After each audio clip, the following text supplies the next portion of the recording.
प्रिय भक्तों, आज शनि जयंती के अवसर पर हम हनुमान जी और शनिदेव भगवान की कहानी सुनते हैं। एक बार हनुमान जी अपने प्रभु श्री राम का ध्यान कर रहे थे।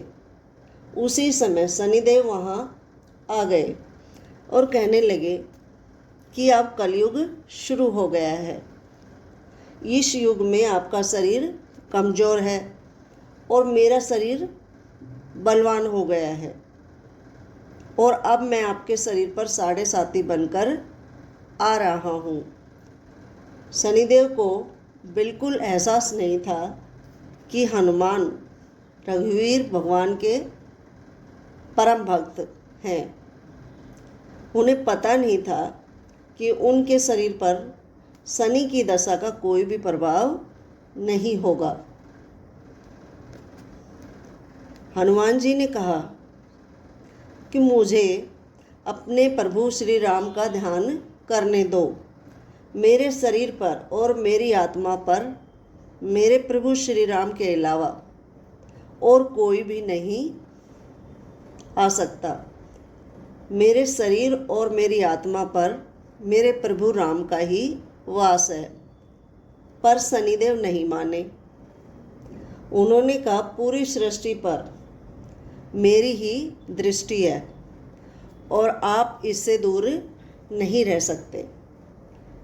जब शनिदेव नहीं माने तो हनुमान जी ने कहा, अब आप मेरे शरीर पर कहाँ बैठना चाहते हैं? तब शनिदेव ने बहुत ही गर्व से के साथ कहा कि पहले 2.5 वर्ष मैं मस्तक पर बैठकर बुद्धि को विचलित करता हूँ।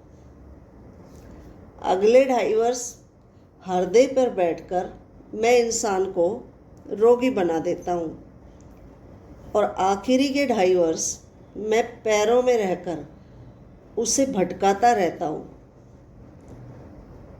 और शनिदेव नहीं माने, आकर हनुमान जी के सिर पर बैठ गए। हनुमान जी ने अपने सिर पर एक पर्वत रख लिया। शनिदेव ये देखकर घबरा गए और उन्होंने कहा, ये आप क्या कर रहे हैं? हनुमान जी ने कहा, मैं अपनी खुजली मिटा रहा हूँ। यह कहकर हनुमान जी एक और पर्वत उन्होंने अपने सिर पर रख लिया। अब शनिदेव को कुछ भी समझ में नहीं आ रहा था। बोले, मैं आपके करीब नहीं आऊँगा। तब हनुमान जी ने एक और पत्थर अपने सिर पर रख लिया। अब शनिदेव और भी ज़्यादा घबरा गए और कहने लगे, मैं आपकी दशा पर नहीं आऊँगा, मेरी दशा आप पर नहीं आएगी, जो कोई भी, और ना ही कभी मैं आपके भक्तों को परेशान करूँगा। जो कोई भी हनुमान जी के भक्त जो हैं हनुमान जी की आराधना करते हैं, उन्हें शनिदेव भगवान कभी भी अपना प्रकोप नहीं दिखाते।